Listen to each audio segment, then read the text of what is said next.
Hello, class.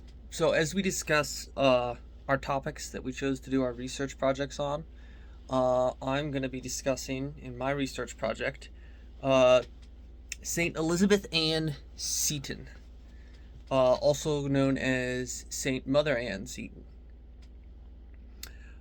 She is the first native born American saint. I will also be discussing her founding of the Sisters of Charity and both how she and the Sisters of Charity, what they contributed to the education system in America. The reason why I decided to choose Elizabeth Ann Seton is because I visited her shrine once and it was very interesting to me. Um, and I live somewhat close to her shrine. She is the patron saint of educators. I thought that was important to mention. Now, she did not start life as a Catholic. She started life as an Anglican and would later become a Catholic after the loss of her husband. When she became a Catholic, she would attempt to start a mission. The first one would fail. Her second attempt, would be after she moved down from New York, which was where she originally lived, down to Baltimore. And the Lord of Baltimore, the bishop there, would give her his blessing to start a mission and help her, along with some other people there who would help her. Now, her, along with 17 other sisters, would be the original group that was the sisters that would comprise the Sisters of Charity.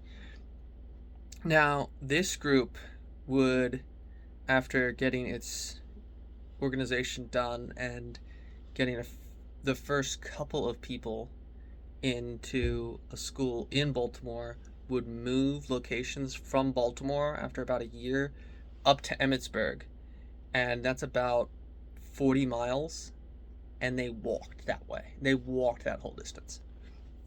Now, after they got to there, they would have to basically prepare the building that they were going to be in. They thought it was ready, it wasn't.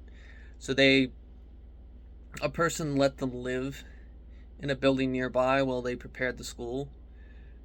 And they would prepare this school, which would become the first free Catholic school for girls. And it was staffed completely by the sisterhood.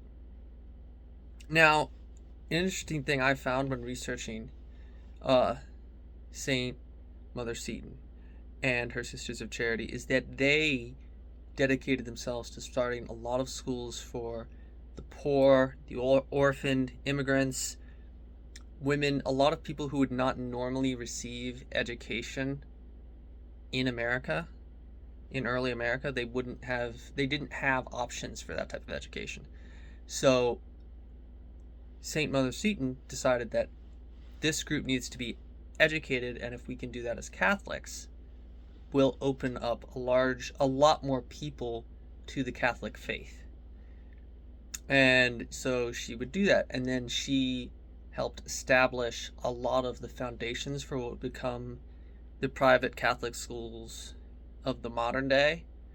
But the ones that she founded were mostly free schools. She had some that were that you had to pay to go to, but the majority of them were free, paid for by donations from rich people around.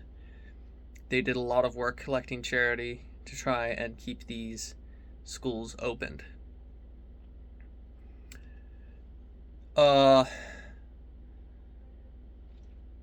Another interesting thing is that